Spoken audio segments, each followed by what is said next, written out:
What if you could see, right now, every person your partner had been with, floating as a red line above their head? Well, what if your boss couldn't hide his affair? What if your best friend's secret came out the moment she walked in a room? In this story, that isn't a hypothetical. It's a curse. There's a young woman who spent her entire life hiding behind cardboard windows. She wears sunglasses indoors. She doesn't go outside. Because every time she looks at another human being, she sees those red lines, connecting them to everyone they've ever been close to, every secret, every lie, every relationship they thought no one would ever discover. Her name's Hyun Hup, and everything changes the day a pair of mysterious glasses appears. Glasses that give anyone who puts them on the same vision she's been carrying alone since birth.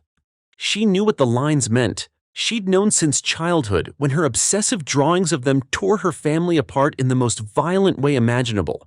She called them S-lines, a red thread connecting every person who'd ever been close to someone romantically.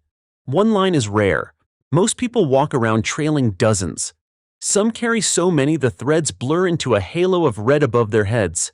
She could never turn it off. She could never explain it. She'd tried more than once to make it stop forever. She couldn't even do that. So she stayed inside. And she survived. Across the street, a detective named Han Ji-wook was living a completely different kind of double life.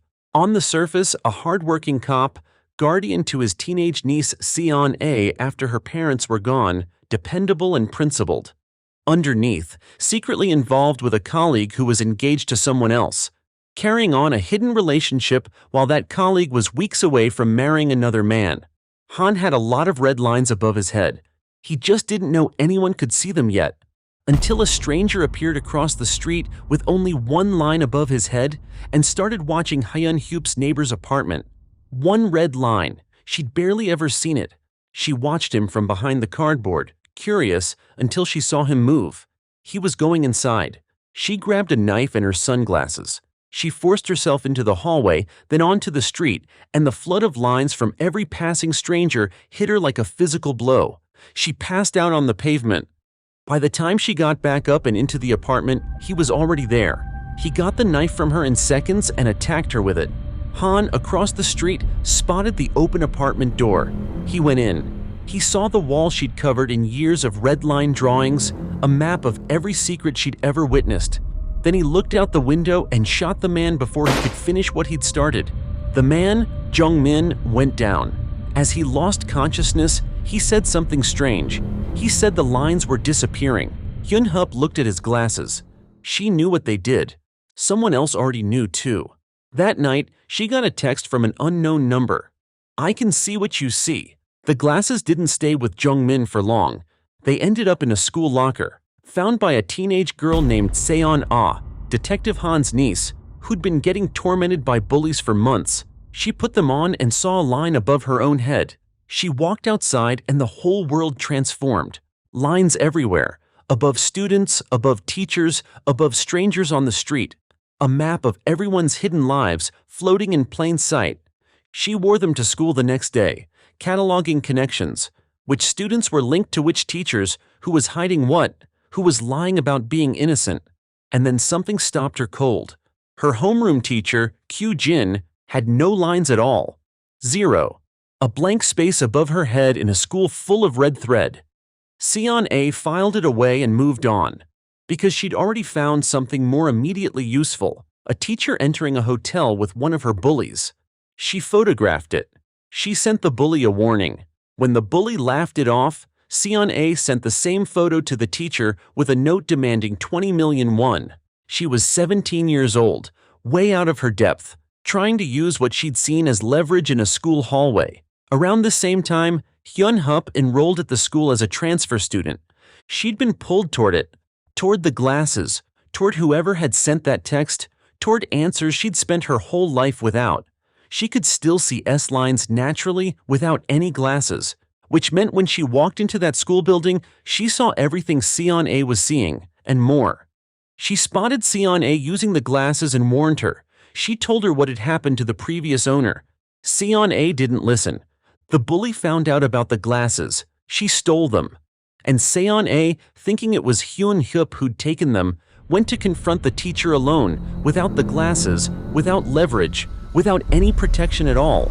On that rooftop, Seon-A pushed the teacher harder than she should have. She demanded the money. She threatened to expose him. And then his phone buzzed. It was a message from his wife. The same photo, caught from two directions at once. He snapped, and he pushed Seon-A off the roof. She survived. Barely. She was in a coma with a respirator keeping her alive, and Detective Han was standing outside that hospital room staring at a case his boss wanted to call something it clearly wasn't. Han knew the truth. The glasses kept moving. A teacher named Young-woo found them on his desk. He put them on. He saw the web of red lines above his colleagues and immediately started noticing connections he wasn't meant to see. His brother-in-law, supposedly away for work, sitting across from another woman at dinner. A hotel key on the table. A pregnancy announcement quietly posted on someone's Instagram. He followed the thread until it unraveled completely. The other woman wasn't a stranger. His sister wasn't innocent. The double life his brother-in-law had built, two relationships, two futures running in parallel, collapsed the moment someone with the glasses decided to look. Every person who put these glasses on got a window into something they weren't supposed to know, and every single one of them had to decide what to do with what they saw. Some used it to protect people. Some used it to destroy them. Some used it to destroy themselves. At the hotel where Hyun-hyup worked weekends, a school office assistant arrived wearing a wig. She had the glasses. She'd been watching from a peephole. She spotted a colleague meeting an actress in the next room, and something in her snapped completely. She tied up the actress, she put on the actress's dress, she went next door. What happened in that room's beyond anything words can describe. When Hyun-hyup found the scene, the room was a nightmare. The assistant had hurt herself in horrifying ways, her face, her arms, her legs, like she was punishing herself for something only she could understand. The man on the bed was gone. Han arrived. He searched the scene. He found the glasses. He put them on, and for the first time, he saw every red line above his own head. Every one of them. His secret involvement with his colleague. Every relationship he'd thought was invisible. Every line he'd accumulated while judging everyone else's secrets from the other side of a badge. He stood there for a long moment. He didn't take them off. If you could see every person's hidden romantic past floating above their head, would you want to? Drop your answer in the comments, because the answer might surprise you. Han wore the glasses to work, and here's where things get genuinely uncomfortable, because Han isn't just using the glasses for good. He's a man with his own buried secrets who now's access to everyone else's. The power dynamics rotten from the inside. He was investigating a serious case involving a group of students at the school, a case that had shaken the entire community. The glasses became the most brutal investigative tool he'd ever held. He could see which students were connected. He could see when someone was lying about a connection that should be there and wasn't. He tracked down the boys responsible, watched the weakest one crack at the scene, got 5 separate confessions, each one blaming someone else, each one minimizing what they'd done, each one pointing the finger while pretending their hands were clean. The case closed. But Han didn't feel clean. Hyun-hyup saw him wearing the glasses in public and tore into him. She knew what those glasses did to a person. She'd watched what had happened to everyone who put them on. The knowledge didn't liberate people, it warped them. It gave them something to do with rage and pain that they didn't have the courage to process any other way. She'd been born with this ability, and it had nearly destroyed her. He was choosing to carry it voluntarily, and she couldn't understand why. But Han kept them on, because something was still wrong. His niece in that hospital bed, her S-line was bending toward the door, like it was pointing at something, like it was trying to tell him something. And his father kept going missing from his care home, showing up on hospital rooftops, being escorted into taxis by women Han didn't recognize. He pulled CCTV footage. He watched the recordings. He couldn't make out the woman's face clearly, but something about her movement, her stillness, was familiar. And the teacher with no lines, Kyu Jin, had been everywhere this whole time. At the school when Seon-A fell. At the station when Han came asking questions. Present whenever the case moved forward. Gone whenever the questions got too specific. She'd even asked Han to dinner once, in that calm, unreadable way of hers. And when he awkwardly backed out of it, she'd smiled at his retreating back like she already knew everything about him. Han ran her background, but she didn't exist. No records, no history, nothing. The final night arrived like something from a different kind of story. A woman in a university class woke up to a nightmare that morning. Something deeply personal had been shared without her consent and sent to everyone she knew. By the time she made it to class, every face in the room had already seen it. She went home. She got threatening texts. She walked out into the street, breaking apart, not even seeing the cars in front of her. Kyu-jin stopped her, and then Kyu-jin handed her a pair of glasses. This is the moment the full shape of everything becomes clear. Kyu-jin isn't a teacher. She's the center of something that had been building for years, a belief system, a ritual, a movement built around a single idea. S-lines are corruption. Every line's a sin. The only path to purity is to sever every connection, and the only way to sever a connection's to eliminate the person on the other end of it. Each elimination erases a line. Each one's a step toward rebirth. She'd been distributing the glasses deliberately, watching who broke, collecting the ones who, when handed a window into everyone's secrets, chose violence as the answer. Building a congregation of people with enough rage and enough damage to do what she needed done. And she'd been building, the entire time, toward Hyunhup. Because Hyunhup isn't just someone who can see the lines. She was born with the ability. It runs in her blood naturally, not through any glasses or device. That's what makes her different from everyone else in this story. Kyu-jin believed that blood, that born ability blood, could spread the sight to every person on Earth simultaneously. One exposure, one night, everyone seeing everyone's lines forever. Every secret, every connection. Visible to the whole world, permanently, with no way back. The school became a trap on the final night. Hyunhoop's friend was inside, used as bait. A video message, a tied-up classmate, a countdown to her 17th birthday, an invitation to the room of boundaries. She went in. Han came in from another direction, but the building folded in on itself, stairs looping back to the same floor, exits leading nowhere until everyone ended up on a rooftop. Han reached Kyu-jin first. She had lines, millions of them. So many they blurred into a halo of red so dense it was barely recognizable as individual threads. More than he'd ever seen on a single person. More than seemed physically possible. His father was tied and wounded on the ground behind her. She handed Han a blade and asked him what he wanted to save. He turned it on her. She took it from him without effort and used it on his father. He fired at her. The bullets deflected. She kept walking toward him. She grabbed him by the neck. On the other rooftop, the full scale of what Kyu-jin had built was visible. It wasn't just one person. There was a crowd. Every person she'd handed glasses to, every broken and damaged soul she'd recruited along the way, gathered and waiting. The university woman was there. She testified to what Kyu-jin had given her, a new purpose, a framework that turned her pain into something she could act on. She had a knife raised, ready to sever her last S-line and be reborn. Kyu-jin had built an army out of people the world had already destroyed once. On that rooftop, Hyunhup was fighting her own version of this. A classmate wearing the glasses tried to choke her. They struggled. Hyunhup smashed the glasses against something hard. The classmate blinked, came back to herself, looked at Hyunhoop's face. The color of her eyes had changed. Hyunhup had been born with the ability, and something about the violence of that night, or the rebirth Kyu-jin had been engineering, was shifting it. She wasn't losing the sight exactly.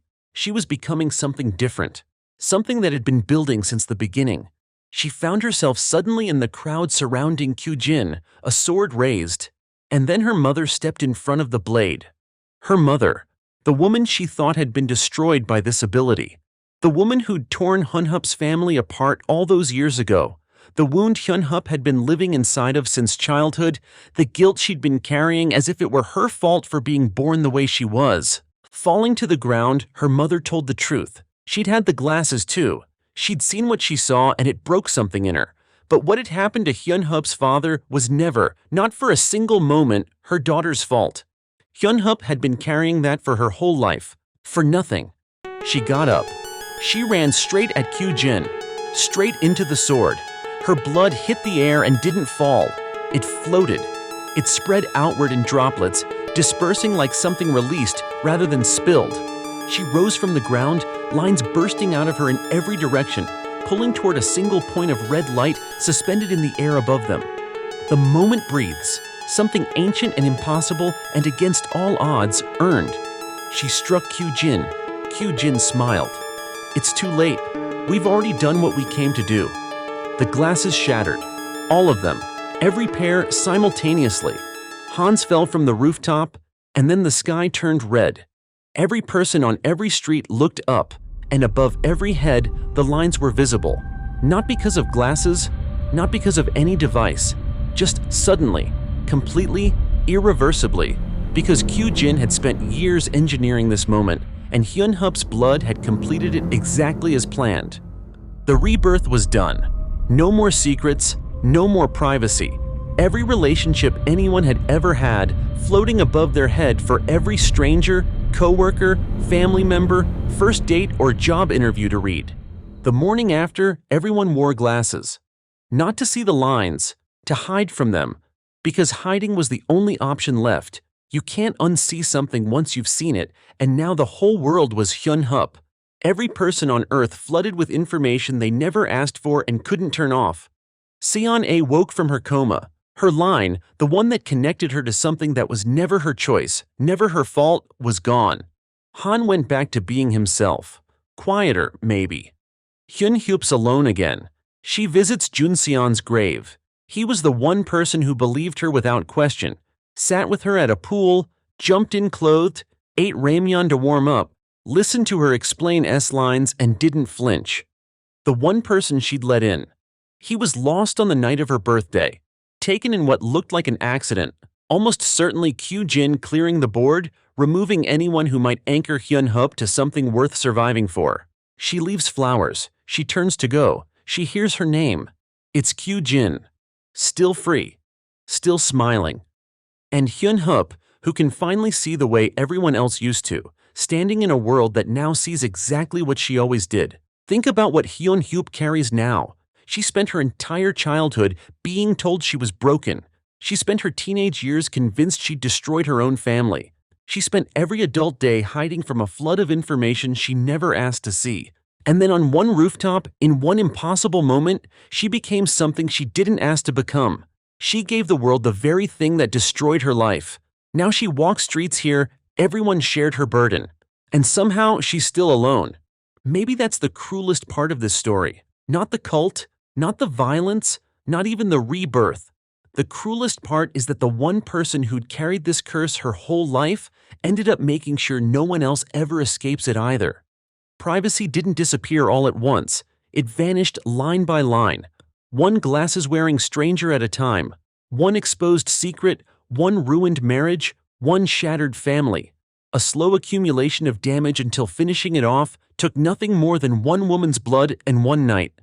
Every secret anyone thought they'd buried. Every relationship anyone thought was invisible.